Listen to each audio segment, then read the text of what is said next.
Recap.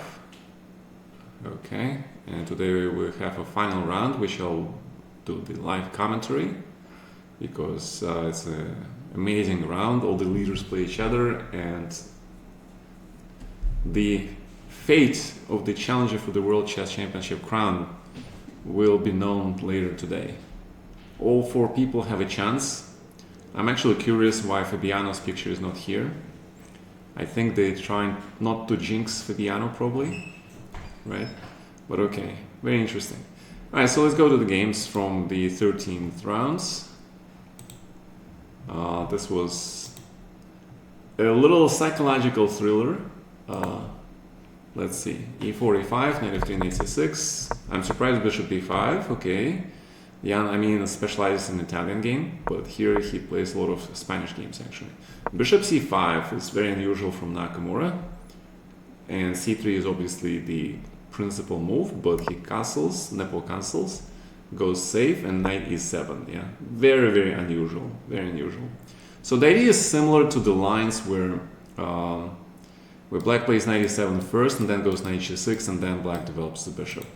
The reason black does this is because in some lines white can play c3, d4 real fast and prevent this bishop from coming to c5. So Naka wants to develop this bishop, make sure he stays on this diagonal, and then play normal chess like knight g6, castles, normal development.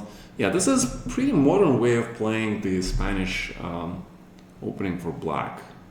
Yeah, extremely interesting. There are a lot of blitz games, for example, where black has been known to play something like this. And now d5 looks pretty normal, but after knight e7, and if you play d6, black just sort of castles, and then very quickly b5, bishop b7. White spent a lot of time trying to destabilize black's pawn structure, but black is coming out anyway. So, oops. Okay, let's go back to this game. I clicked it by accident. So, very interesting. I'm pretty sure Nepo was not prepared for this particular line, but he thought through a little bit and came up with this idea. So, it's also important to look at what happens if white takes on e5. I think this is also a critical line, obviously. d4.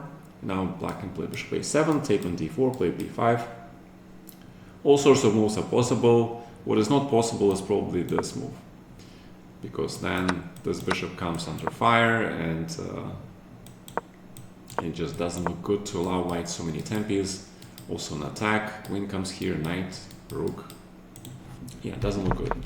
So the most logical thing to do would be to move the bishop, then try to hit this pawn back with knight while white cannot play f4. But after king h1, f4 still looks pretty dangerous for black. So I'm very curious to know what kind of prep was this here. Probably it goes something along with this lines, take, and d6. And this is very similar to the Archangel lines. But with the knight on e7, I'm not sure if this guy is better than on f6. In Archangel, black knight is on f6. That's the only difference. But as you can see, the evaluation stays pretty much the same as in Archangel. It's a little bit better for white, but black usually threatens to close this bishop, and white doesn't really have time for c3.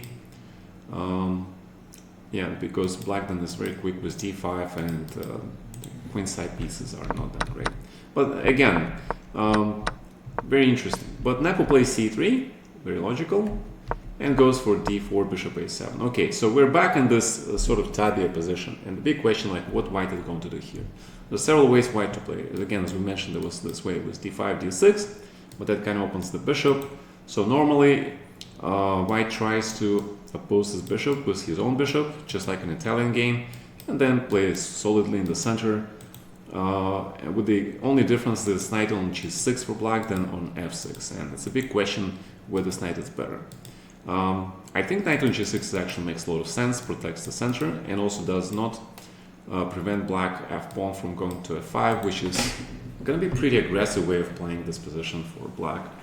So let's see, Nepo plays bishop g5, but playing f6 in this position I think actually favors black. So bishop g5 I don't think is very accurate. Castles make sense. Knight d2, again very safe. Nepo just wants to get safe position. develop all pieces, because all the grandmasters understand that even when you face a surprise moment, a line, if you follow the general principles of chess, if you develop your pieces, logical squares, then there should be something in the position, a resource, which will allow you to find either the counterplay or even the refutation sometimes to the novelty. Okay, so play solid when you face something new, reasonable approach. King h8 is second line according to the engine, and again, definitely prepared by Nakamura. Useful move in any case, preventing all the potential checks and leaving the option of playing d5 in one move. The other option, of course, is to play d6, and then probably the plan for black is to play f5 or knight f4 and g5 or something like that. But here he wants to leave an option of playing d5. So let's see how Nepo reacts. He plays rook e1, protects the bishop. He's ready to trade everything. And now black takes on d4 and shows his real idea. And bishop d4 is normal, because if c d4, then you have to worry about stuff like f5, f4. Okay, which is probably not that great immediately here, because white gets this nice square for his pieces, especially for his knights, and the bishop potentially goes to c3. And after d5, the knight on g6 actually is not that great.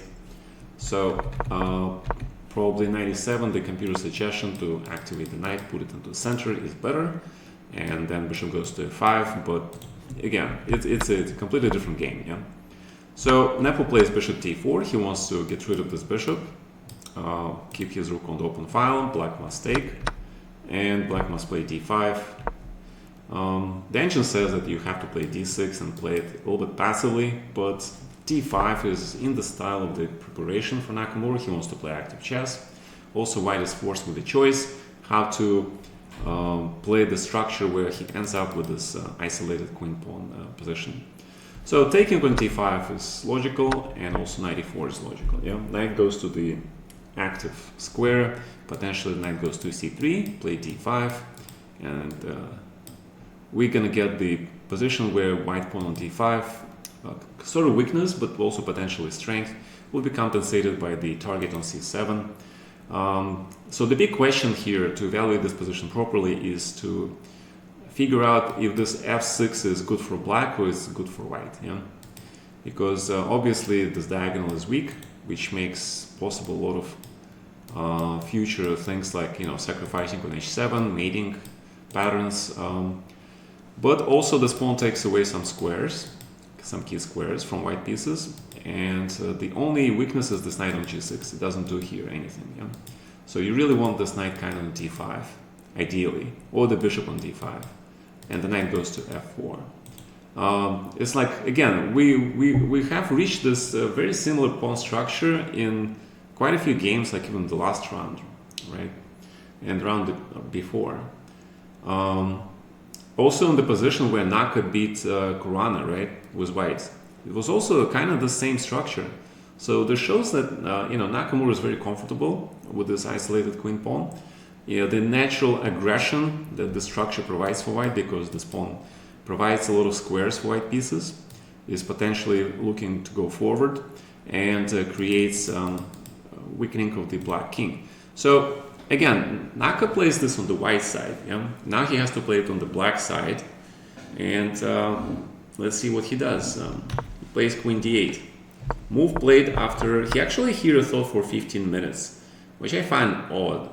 Because if you prepare this line, then you probably looked at this. But queen d5 is pretty much forced, and after knight e4, he plays really quickly queen d8. Yeah, interesting. The other move to play was obviously bishop e6, to try to move the bishop to d5. If black moves the bishop to d5, he probably solves all his problems, but then again, it's not so simple. After rook c1, this pawn is under attack, and also knight c5 is coming, and bishop b3. It is better for white, but yeah, queen d8. Okay, queen d8, knight c5, and bishop d5. That's probably what he wanted, but this is a little bit better for white, because now the knight targets the square thanks to this weakening, and after bishop b3, this knight also hits these pawns. So it's pretty safe to say that black did not solve all his opening problems. So, but he plays queen d8.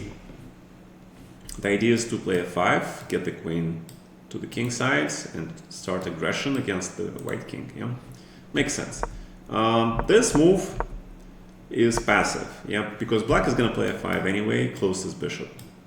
The bishop on a4 is actually doing a lot, yeah, covering a lot of these squares. So d5 looks logical, so we have to evaluate what happens after a5, knight c5, and probably queen g5. Because if you play queen d6, queen looks safe here, but the problem is you need to develop these pieces. And if you play b6, then it's knight e6. And rook now goes here, black has some weaknesses. Yeah, that's not what you want. So black has problem developing this bishop. Big question. He plays queen g5, indirectly protects against knight e6, creates a visual threat of playing knight f4, knight h4. Also f4, white must now do something. White plays, what is he playing? Oh yeah, okay. And now white can play queen f3 probably. With the idea if you play f4, then knight e6 stops any mating illusions, and black must take. Now white has this very, very strong pass pawn in the center. Now bishop c2. So this is definitely advantage white. Maybe black can hold, but you know, white has an advantage. So Nako was a little bit lucky that Nepo played bishop c2. That, you know, again, in this position, white has a lot of possibilities. He can play knight c5, he can play d5, he can play rook c1, right? He can play queen d2 or rook d1 and then try to improve the queen later. Bishop b3, there's so many moves. If you haven't studied this position, which Nepo didn't, then the chances of you making the correct, precise plan and move is not that high, okay? Because d5 is a very committing move. And if you don't calculate this precisely, then, you know, this pawn goes on the white square and seems like after the trades, it looks like a draw. Okay, so bishop c2, f5, and now black is fine, yeah? b6 invites white to play knight e6, after which I think he should have, because still, you know, now the pawns are a little bit weak, potentially, you know, the e file and also the c pawn weakness. But yeah, queen d7, and black is probably okay here, yeah? Here, you must play rook c1, try to counter, and knight f4, yeah, knight f4, rook e3, something like this. And rook c3 is a threat maybe, possible.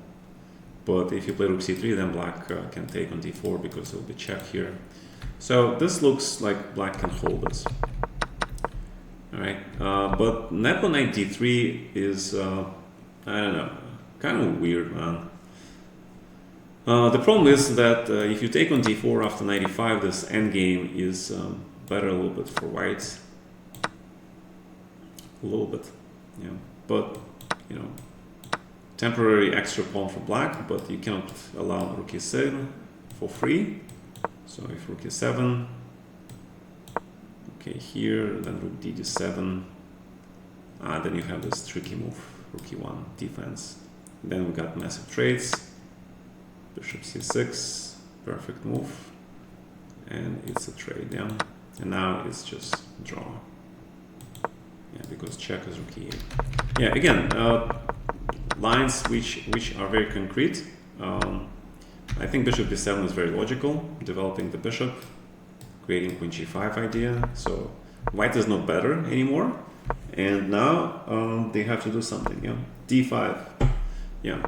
So Nepo is starting to look for a draw now because he understands he's not better. Black has solved all his problems.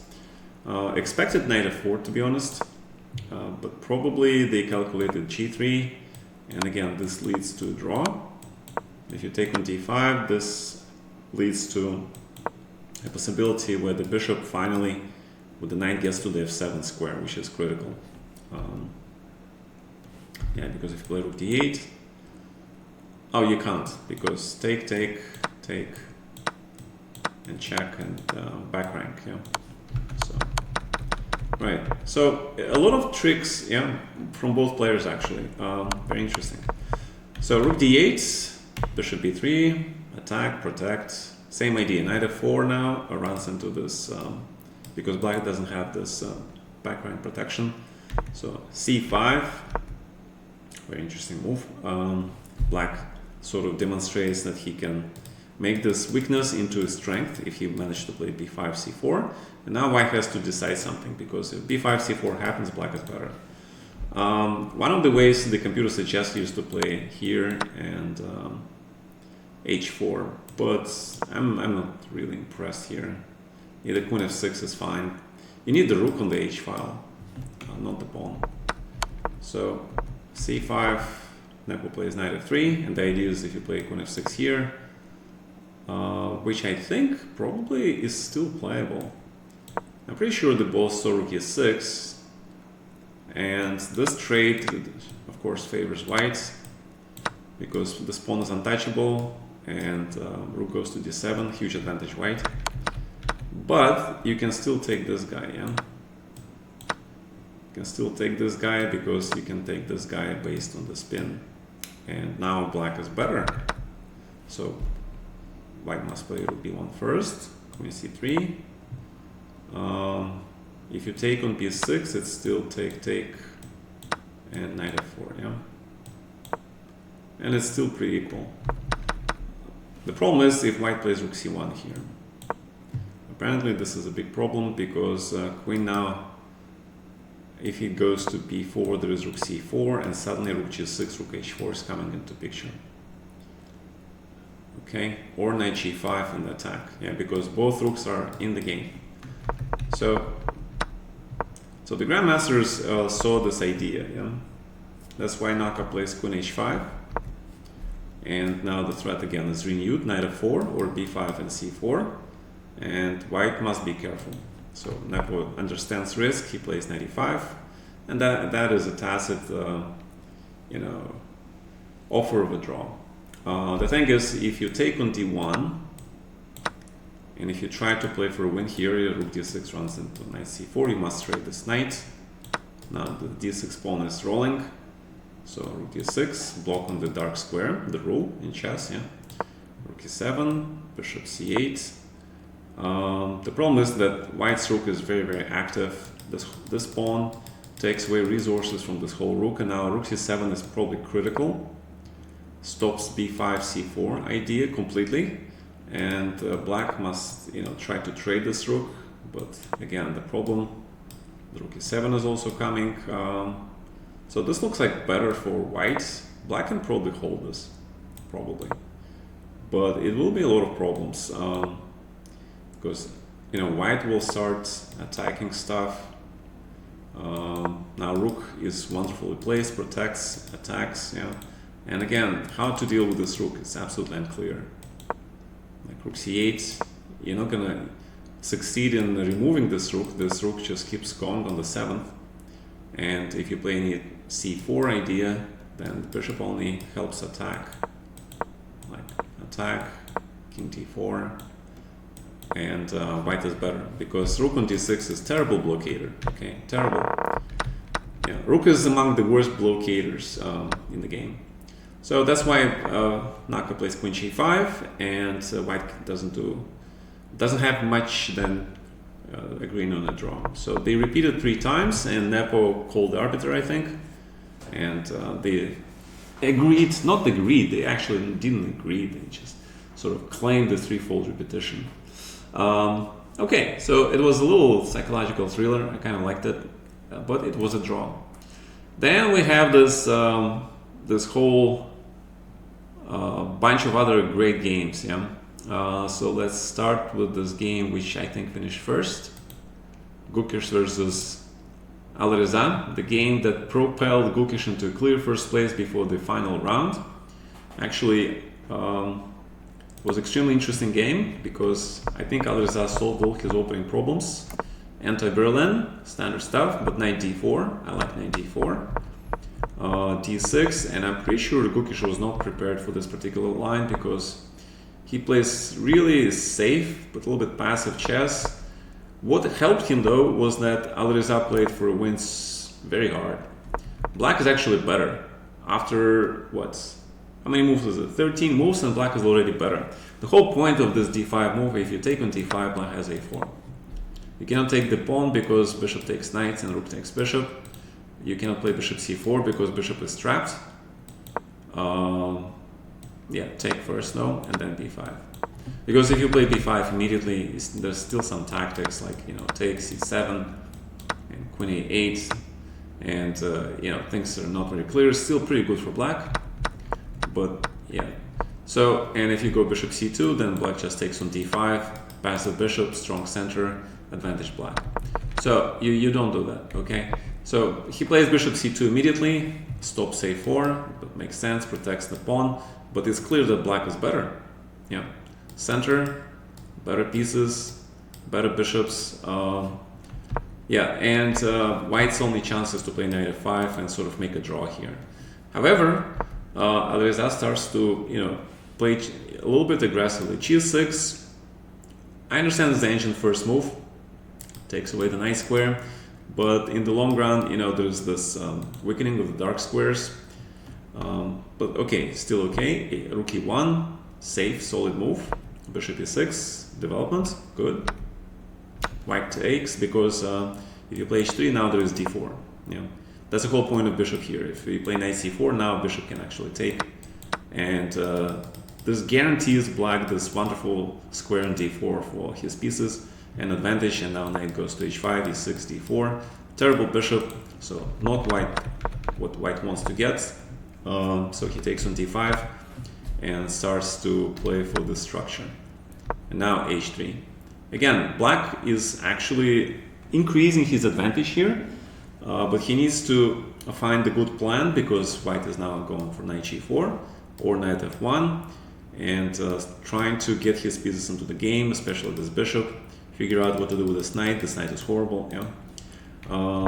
Rook e8, apparently not the best move, and Alireza had to find knight h5, and the idea is to fix your, not fix, but kind of cement your pawn structure. Although knight h5 runs into knight g4, f6, and bishop h6, yeah. So it's not so clear if this is really good for black because you cemented your center. Black has this pawn chain, but the knight on h5 is kind of bad, yeah. So this is not very clear actually. Yeah, knight h5 looks okay, but difficult to say. Yeah, king g7 is another move, trying to take the square away from the bishop. Knight g4, I don't know, take, and yeah, if you play f6, I think black should be okay. Yeah, definitely black is okay here. If you don't have g5, which you don't, yeah, and later black can play h6, fix this pawn here, and start hitting it. Yeah, d4, e4 looks reasonable. Queen e3. And the big question for me is like, why can't you not just take this guy? You can. f3. And the idea is if you take, there is check on bishop g6. That's the idea. Yeah,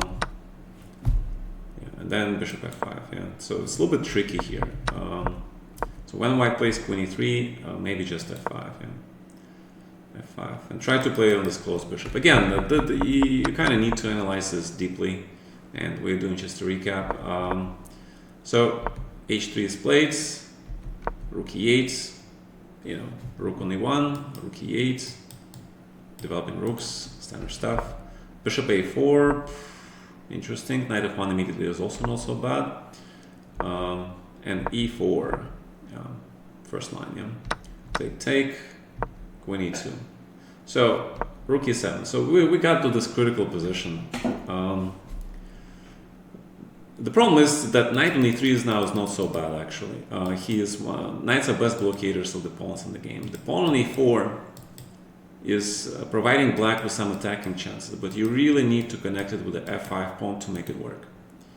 In addition, black has potential aggression, you know, on the king side, so white needs to trade some of that potential.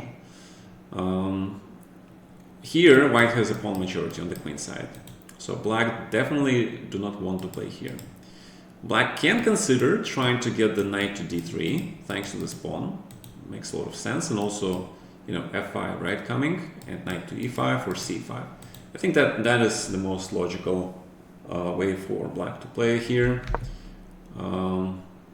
Also, bishop d7 was possible because bishop on e6 is very defensive. It only makes sense if you play f5, but bishop d7 is also playable. Besides, if you trade the bishops, then the square for the knight is extremely attractive, yeah. But okay, rook e7 is not bad. And knight f1. It's amazing how Gukish keeps getting his knights on f1 and f8. Remember in the previous game against Abasov, he had this knight on f8, protect the king, yeah, and then he later outplayed him, Abasov in the endgame. And what we're seeing here is almost exactly the same, just colors reversed. Knight on f1, knight on f1 protects against mate, opening the way to the bishop. So let's see what happens. Queen c7, logical. Bishop b3. Okay, white wants to apparently trade the bishop himself, which I find kind of a little bit crazy because the pawns are on the white squares and white pawns are on the dark squares, which is not so great. Bishop e3, and the only thing is I don't like this. Yeah, I don't like this move because now white. Okay, it is possible. I mean, it's possible. Bishop b8 makes no sense. There's no mate threats, and rook on a8 is not that great. You need the rook in the center. So knight e5 makes a lot of sense. Again, with the trade of the bishops, you want the knight on d3. If white takes on a7, the knight really is coming here, yeah. And if he comes here, then black is definitely at least equal. So knight e5 was very logical. The only thing I'm thinking of is that maybe he didn't want to trade this guy, which actually makes sense because any mate threat is now met by g3. Again, bishop is good, but knight blocks him, so it looks equal. But if you don't take on a3, then what do you do? Can you play knight f4? The thing is, you just take rook d7, knight goes to e3. Again, white is fine. Yeah. So not clear what to do for black. I don't know. Maybe just accept that this is equal position. Yeah. So a3 is not so bad, maybe after all, because black can just completely trade all these things, ruin the white pawn structure, and it's just equal game. So c4 is a little bit surprising move. Rook d1 is perfectly fine. And yeah, I don't understand why you just don't take on b2 here. This should be like automatic, ruining the structure. Maybe he was concerned about knight arriving to d5, but again, knight d7, going to d3 is fully justified, yeah. So knight h5 and okay, g3. You can still take on b2, yeah. And bishop c5 allowing b3. So this maybe in the faraway endgame is good for black if you put the rook on b2, but right now this pawn chain looks pretty good for white, especially the pawn providing the key square in d5 for the rook or for the knight. Again, black is fine. Based on the engine says that black is better because he managed to, you know, complete his pawn chain. Now the f4 is a threat. So rook d1, rook e8, logical, rook here, queen e7 is fine. And after f4, we're getting this extremely interesting position. Yeah. So white is going to establish a fortress at the cost of allowing black to have the protected pass pawn, which is meaningless if you control the only open file. So black needs to get rid of this rook. How does he do that? Yeah. How do you do that? The problem with e3 is that this pawn will be potentially taken. There is no g5. You know, knight f6 looks very logical. Yeah, very logical to get rid of this rook. Probably rook goes back to d2. And I think h5, yeah. Pretty human move. Stops g4, creates h4 threat. Knight e3 is logical. Now rook d8. And just go do the massive trades, yeah. Because the threat of h4 always keeps White preoccupied with the defense here. If you play h4 here, then knight g4 can be played and removing this defender, and then black has very pleasant queen endgame. Especially with the pawn here, black queen can just go to b2, combined with this passed pawn protected. It's just big advantage for black. Yeah, but probably what that is, I wanted he wanted to go for an attack against the king, but sometimes you have to be satisfied with the strategic positional advantage that you have. Yeah, if you just maintain the attack, what happened in the game, by the way? Yeah, if you maintain the attack and you play like g5, and there are no basis to go on this attack, yeah, because knight not only blockades the pawn, but also now attacks this weakened pawn. Black knight on f6 is not useful. You really need this knight on d3, but can you get it?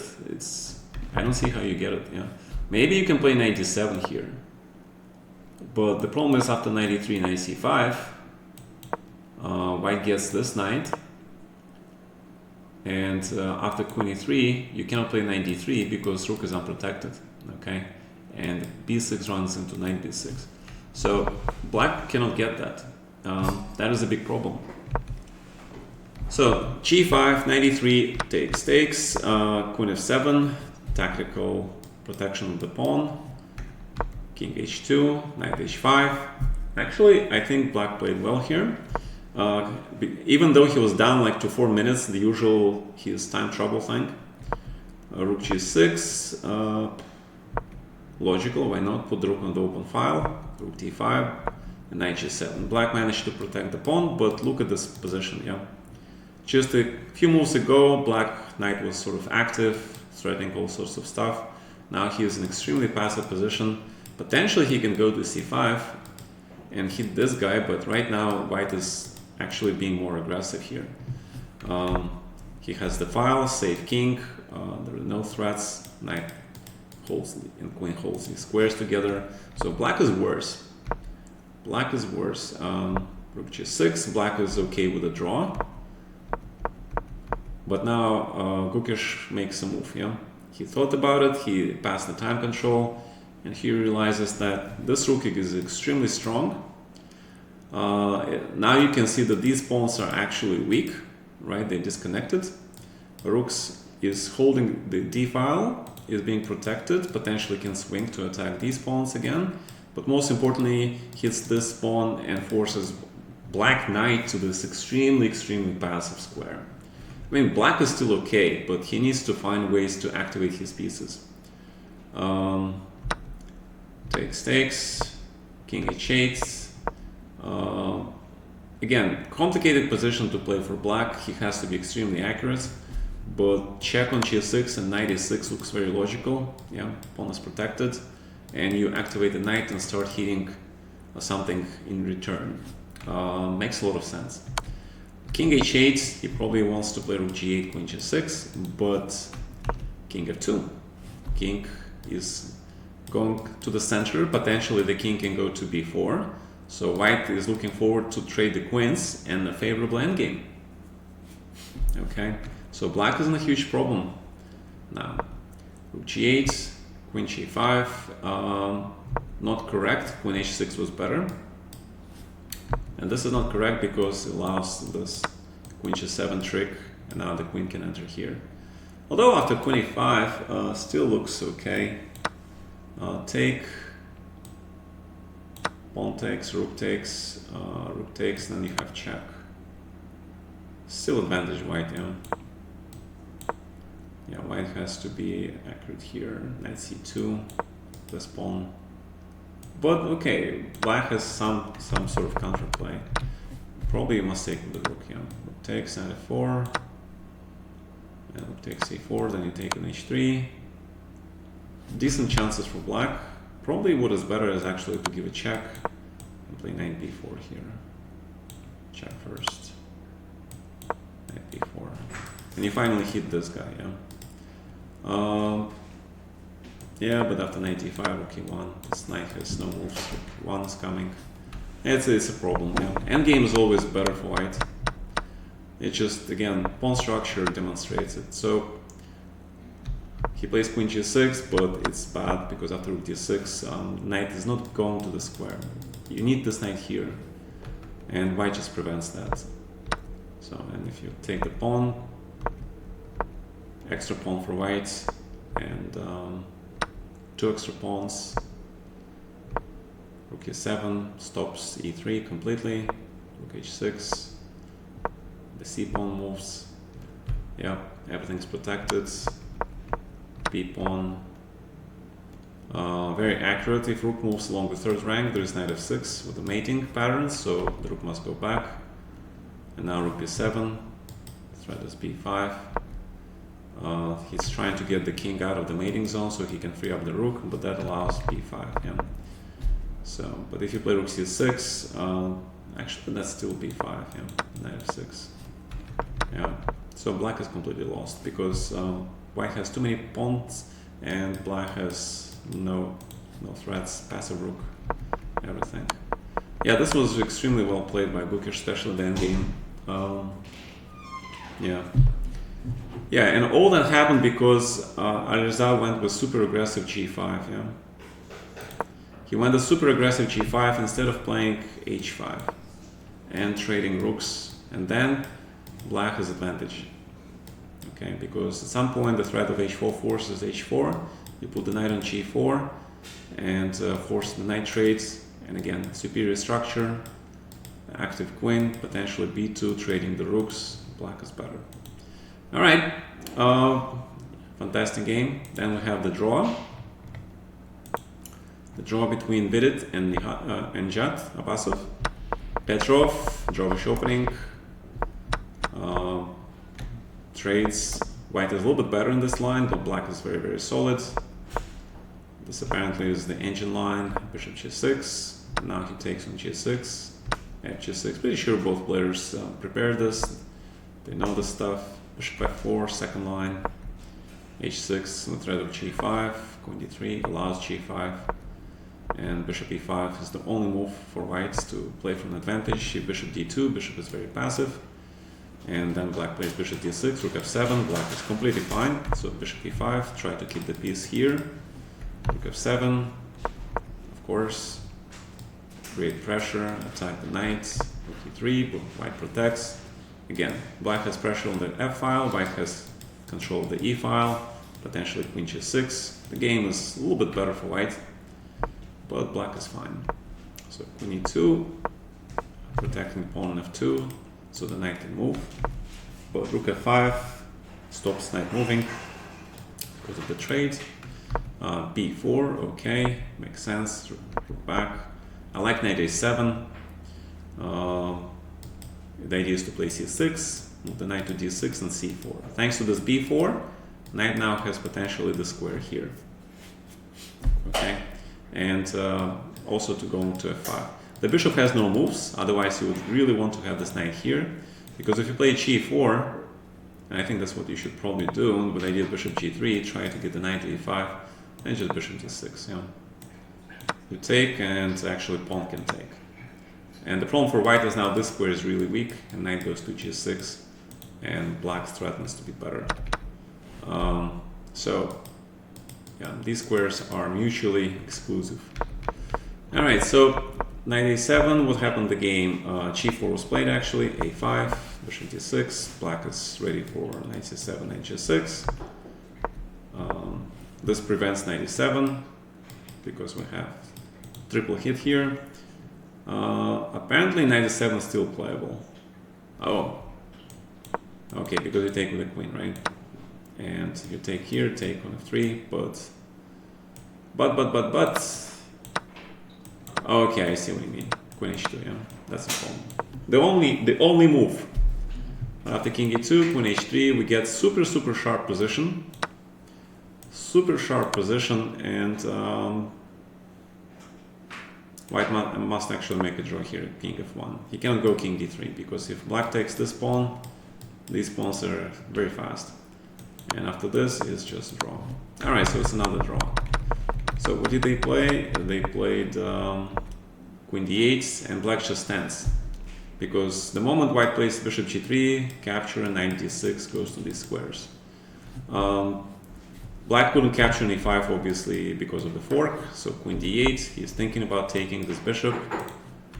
White plays rook f1 back, and the idea is if you take knight takes, knight goes to d3, then potentially c5, but most importantly, knight covers the square here. Still a draw, but okay. And black finally plays this, queen d3, stops knight g6, logical.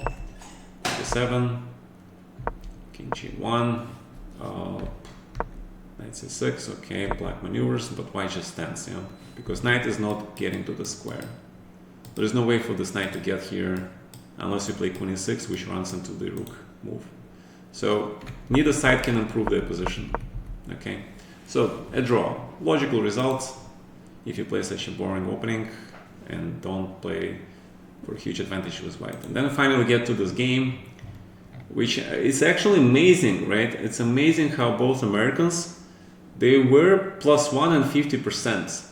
Now both Americans are plus 3, right? Absolutely amazing to me. The second stage of the candidates is a huge success for the Americans. But also it's a huge disaster for Prague, who lost second white in a row. In candidates, losing 2 whites is one of the gravest mistakes you can make. Yeah, I understand he lost yesterday to Naka in a practically equal endgame. He got outplayed, but today was he changed the opening. Yeah, today he plays e4, which I usually recommend. If you lose something with d4, then you switch to e4. If you lose with e4, try to switch to d4. So he did that, but the problem is you play Rossolimo against Fabiano, who is one of the best specialists in Rossolimo. And okay, white gets a decent position, queen c7, Fabiano's trademark move. Prepares e5, knight d2, e5 anyway, and a4. The idea is that if you play knight c4, you have to be ready for b5, and the knight is trapped. Okay, so that's why a4 first, but then bishop e6, b3. Okay, bishop e7, knight c4, knight d7, knight g5. Okay. Yeah, it looks like, black is playing a little bit passively, but it's a ploy. It's a ploy. I like how Fabi, he needs to get his pieces to his squares. Knight to e6, pawn to f6. This pawn chain looks good for white. Bishop looks pretty bad, but on the other hand, this knight on e6 will be untouchable, and then black can start moving forward. Yeah. With the knight on e6 actually doing something, like potentially jumping here. White knight has no such squares. Okay, the only squares there's on f5, but he's in a really wrong situation to get to f5. So let's see. Queen g4, this is okay. h5, queen f5, bishop here is fine. Castles, white wants to play f4, logical. So yeah, and this is incredible. Yeah, this is absolutely incredible. You really want to play f4, and then you suddenly at the last minute you stop. Yeah, absolutely incredible. Actually, yeah. So he was probably afraid of what was he afraid of? F6 and g6. Oh, okay. So and then just black takes a pawn. Yeah. But is it so clear cut? Yeah. Yeah, you must do it. Otherwise, black is worse. So this is forced line actually. E5. And the calculations start. If you take here, then bishop f4, white is better, because black is not finished with the development. So you must take with the bishop. And now white takes here, take bishop f4. So black is a pawn up after 97, but after rook a e1, if you castle a queen side, thanks to the pin, white takes the pawn back. So you must castle here. And the big question is, what is this position? Yeah. And it looks like it's still equal if white plays correctly, but black does have extra pawn. I mean, this is pretty healthy extra pawn. Yeah, this is like an advantage for black. So maybe this is all part of the preparation, yeah? Although I doubt it. I mean, Fabiano has 1 hour and 12 minutes at this point. So this is definitely not prep, probably calculation. But still, very, very interesting. What else? What else here? So he plays queen h3, but now after f6, black is just better. Yeah. So the question is knight f3 possible? But knight f3 doesn't do anything. But I think knight f3, the idea behind knight f3, black plays similar way, and you have knight h4. And then any g5 is met by knight f5, and white is fine. So how does black can play here? Probably knight e6. Knight e5, g6. Yeah. But then white can play h4, and the standard like g3, queen here, and fight for this g5 square. Yeah, so this is pretty equal. But after queen h3, I really don't like this move. g5, black is just better. Yeah, black is just better, and he is pressing. And most importantly, this knight does not get to f5 anytime soon. He can't, because the queen on h3 is so terrible. You really need to start getting this knight right away. e3, f5. So that's what he did. Knight e6. Let's see if he did make it on time. Rook e1, g4. Big problems with the queen. Where to go? Queen e3, castles, queen e2, g8, knight f1. Just two more moves, yeah? Two more moves, but not enough.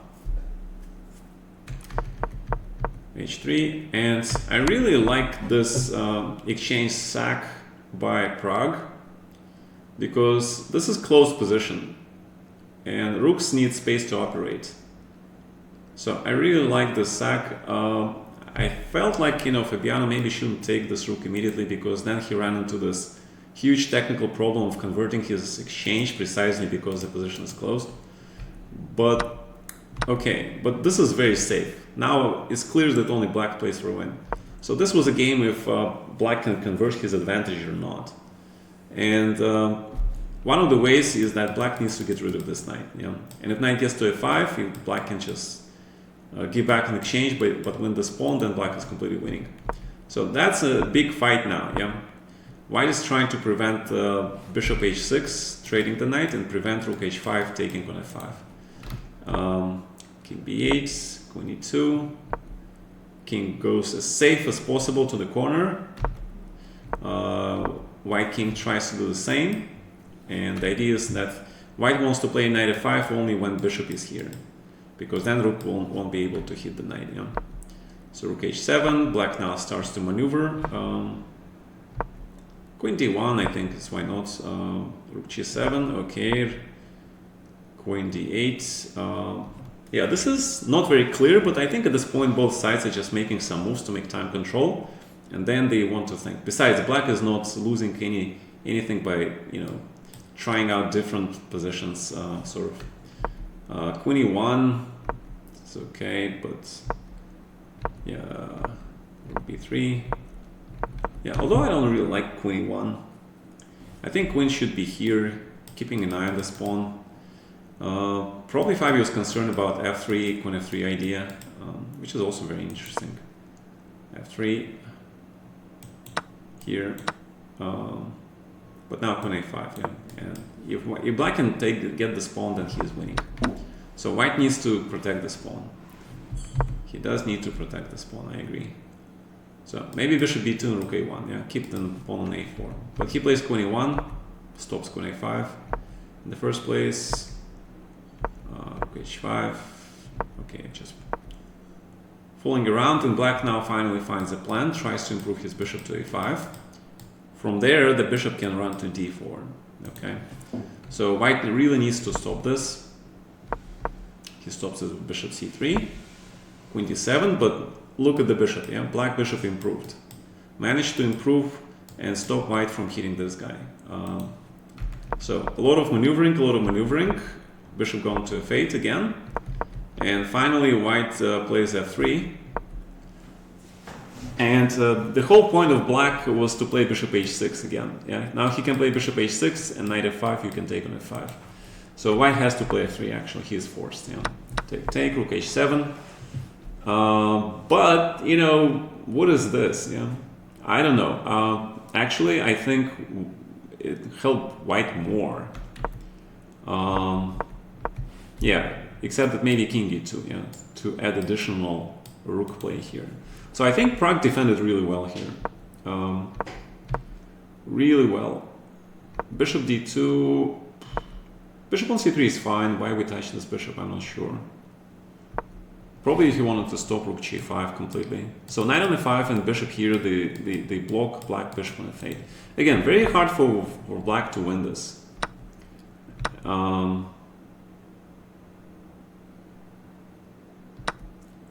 Not sure why white didn't improve his king. Doesn't it make more sense to trade the queens with the king on f3? Probably he wanted to avoid b6 or b7 and then a6, b5, yeah. So without the queens, black can go for this b5 break. With the queens on board, you cannot do this. Because white queen gets to the center, lots of checks, it's a draw. So that's why black needs to trade the queens. If white doesn't trade the queens, then what happens? That's a big question, actually. And I'm not sure black can actually force white to trade the queens here. So, very interesting situation. Very interesting. I would love to see what Fabi has planned for this one. Probably something very slow, but you know. After the queen trade, I feel like black has way more chances to win this game. Because, you know, b5 plan is coming. And white cannot stop it, actually. So king goes here, bishop e8, protects the pawn, you know, protects this pawn also. The pawn h3 is not protected, but there is no threat. So a5 first, now then king a6, rook b7, okay, h8 and b5, yeah. So bishop here, again, b5. And the question is, could white do something here? So the moment bishop moved to d8,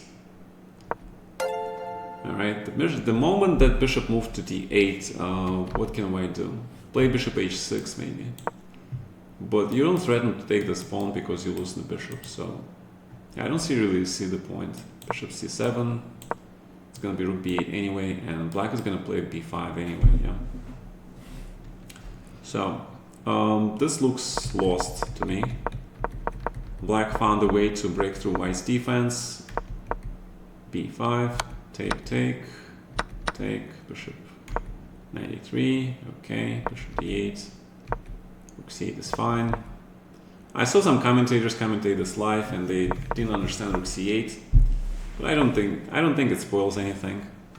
Yeah, you could play rook b7, rook b1 and go after this bishop and push this guy, but I don't think rook c8 spoils anything. Because, you know, Fabi, he has no rush, yeah? He can try different things. He tries now to protect the rook with the bishop, to improve his bishop. You know, he's trying different things. White cannot do anything. White must stand and watch. This is the worst possible scenario for defense, where you must stand and watch your opponent try things, knowing that eventually he'll find a way to break through. Yeah. This is crazy. Wait, but now Fabi lost the pawn. And actually, this is not so clear anymore. Oh, this was bad. Yeah, this was bad for sure. Yeah, don't play c3. Yeah, you had to play g5 for sure. Had to play g5 and go after this pawn. That is for sure. You need to go active defense. Yeah, this was the chance for Pragg, you know. Instead he went c3 and this bishop is now absolutely dead. And oh my god, bishop a1, why? Oh my god. You know, you lock your own bishop and now you put him into the corner. That doesn't seem right. Okay, he wanted to play d4 because he was low on time. Okay, 0 minutes versus 10 minutes. It's a lost game. It doesn't matter what position actually is, especially if you're in a terrible position. You don't have time to make calculations or correct moves. Fabi now just wins the piece and it's game over. Yeah, very precise. And white resigns. Yeah. All right, so Pragg actually missed his chance here. Last chance was with c3, but he had 1 minute versus 11 minutes.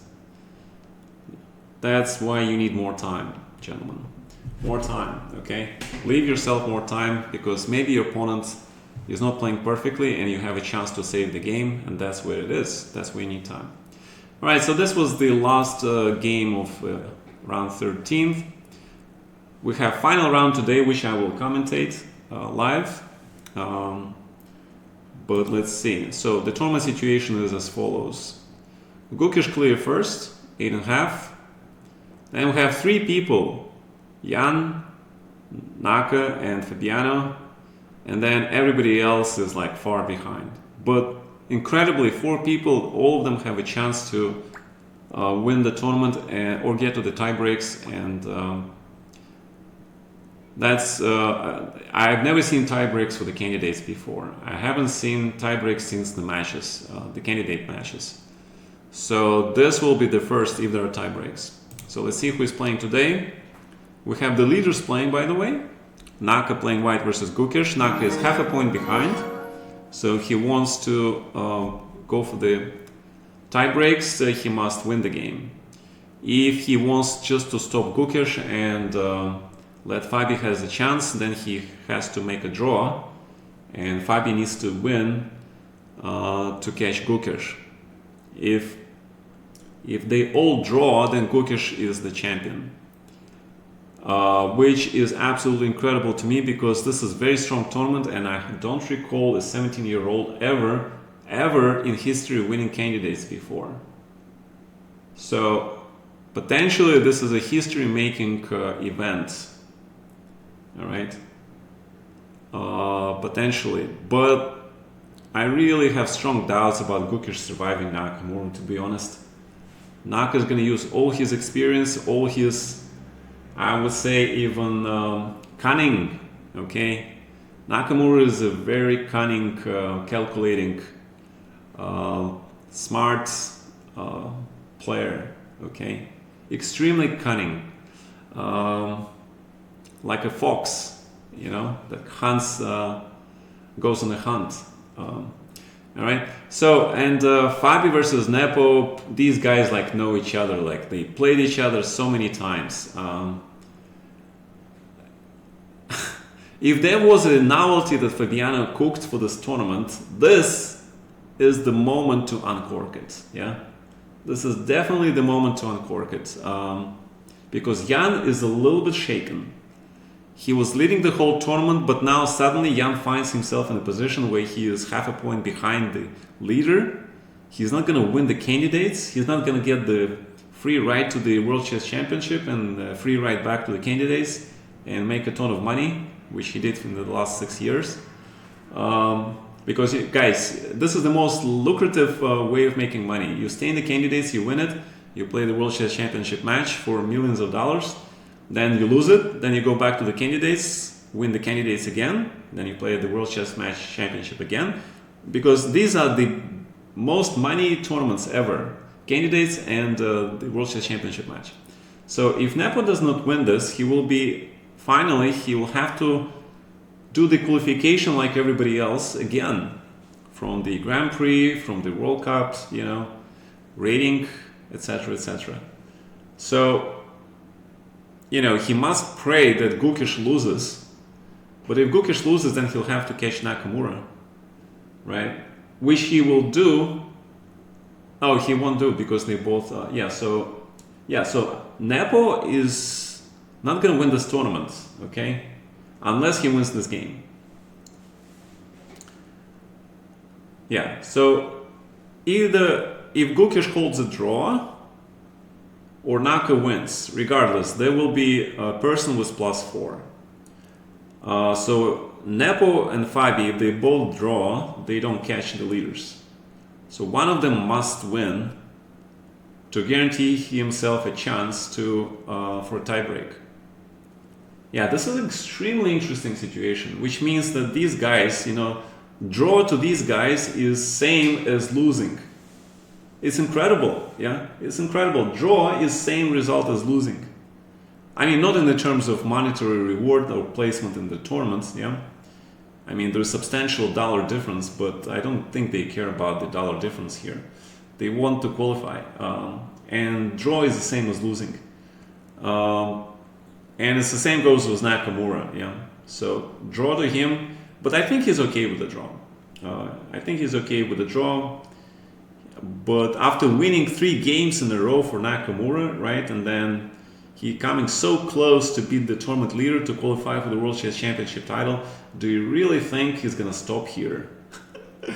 I somehow really doubt it. Yeah. So Nakamura is gonna go out today with some crazy novelty, try to shake Gukish, doing all his psychological tricks. Yeah. All that face pulling. All that stuff, and playing fast, trying to get Gukish into time trouble, and then so the Gukish must avoid time trouble if he wants to stay in the lead. Naka needs to get Gukish into time trouble and then use his vast experience in killing people when they're short on time. All right. In addition to being one of the strongest players in the world. So to me, Naka is like Holyfield. Okay. He is this incredibly experienced fighter who uses every trick in the book to win. Nepo versus Kurana, I don't know. They have to win. Both of them needs to win. So it's going to be a fight. It's not going to be a draw. If it's not going to be a draw, that means we're going to have a tiebreak, very likely. So the chances of a tiebreak, in my opinion, are about 75% or more. Okay. Because I think the chance of a decisive game result today in Nepo versus Fabi is somewhere more than 65%. I would say it's close to 75%. Same goes for Naka versus Gukish. So we're gonna see 2 decisive games today. Both leaders, they have to play for a win. There will be only a draw unless they all exhausted their resources, and it's clear that if you don't make a draw, you're gonna lose the game, because nobody wants to lose the game, right? Then the draw will be accepted. But right now, at this point, I think the probability of both decisive games on both games is very, very high. So somewhere 65 to 70%. 75 is probably too high, but 70%, yeah. So we'll see today. I'll do the live commentary, which is about 2.5 hours from now, and we're gonna watch the most exciting candidates in the last 5 times qualification for the World Chess Championship title, I guess, and also the historical 17-year-old Gukish, I would say, improbable results so far, and absolutely amazing. Yeah. All right, guys, I'll see you today live, and that's the recap for today.